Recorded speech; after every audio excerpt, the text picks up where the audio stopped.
Black सी में रूस Ukraine युद्ध के कारण शिपमेंट प्रभावित हो रहे हैं और उत्तरी गोलार्ध में गर्मी के कई देशों की फसल पर दबाव बढ़ाया है। ऐसे माहौल में दुनिया के बड़े गेहूं निर्यातक ऑस्ट्रेलिया से एक अहम राहत की खबर आई है। जहां ब्लैक सी में युद्ध और उत्तरी गोलार्ध में गर्मी ने कई बड़े उत्पादक देशों की फसल पर दबाव बढ़ाया है, वहीं ऑस्ट्रेलिया में इस साल गेहूं की फसल उम्मीद से बेहतर रहने की तस्वीर बन गई है। ऑस्ट्रेलिया दुनिया के बड़े अनाज निर्यातकों में शामिल है और उसकी गेहूं सप्लाई दक्षिण पूर्व एशिया और मिडल ईस्ट के लिए बेहद महत्वपूर्ण है। सबसे खास बात यह है कि साल की शुरुआत में ऑस्ट्रेलियाई किसान भी मौसम को लेकर काफी चिंतित थे। अल नीनो, गर्मी और ईरान युद्ध की वजह से ईंधन और खाद की सप्लाई को लेकर आशंकाएं थी, लेकिन साल के पहले 6 महीनों में हुई लगातार और अच्छी बारिश ने पूरी तस्वीर बदल दी। कई किसानों का कहना है कि इतनी फसल की उन्हें उम्मीद नहीं थी। अच्छी फसल की डीजल की कीमतों में भी अप्रैल के शिखर से करीब 25% की गिरावट आ गई है और ग्लोबल स्तर पर खाद की लागत भी कुछ कम हुई है।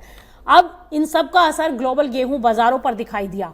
ब्लैक सी में रूस यूक्रेन युद्ध के कारण बंदरगाहों और एक्सपोर्ट इंफ्रास्ट्रक्चर पर हमले बढ़े और इससे रूस और यूक्रेन से गेहूं की सप्लाई प्रभावित होने का खतरा बढ़ गया है। और उधर अमेरिका, कनाडा और यूरोप में भीषण गर्मी में गेहूं की फसल और उसकी क्वालिटी को लेकर चिंताएं हैं। ऐसे में अगर ब्लैक सी से सप्लाई लंबे समय तक बाधित रही तो दुनिया के बड़े खरीदार ऑस्ट्रेलिया जैसे वैकल्पिक सप्लायरों की तरफ ज्यादा रुख कर सकते हैं और इसका फायदा इंडोनेशिया, फिलीपींस और संभवतः चीन जैसे बड़े आयातकों को ऑस्ट्रेलिया से मिलने वाली अतिरिक्त सप्लाई के रूप में हो सकता है। लेकिन कहानी में एक बड़ा ट्विस्ट अभी बाकी है। ऑस्ट्रेलिया के लिए भी अल नीनो का खतरा अभी खत्म नहीं हुआ। साल की दूसरी छमाही में अगर अल नीनो वहां भी मजबूत हो गया और गर्मी के साथ बारिश कम हुई तो फसल की अंतिम स्थिति पर इसका असर पड़ेगा। यानी फिलहाल ऑस्ट्रेलिया में गेहूं की तस्वीर मजबूत जरूर दिखाई दे रही है, लेकिन मौसम की आखिरी परीक्षा भी बाकी है।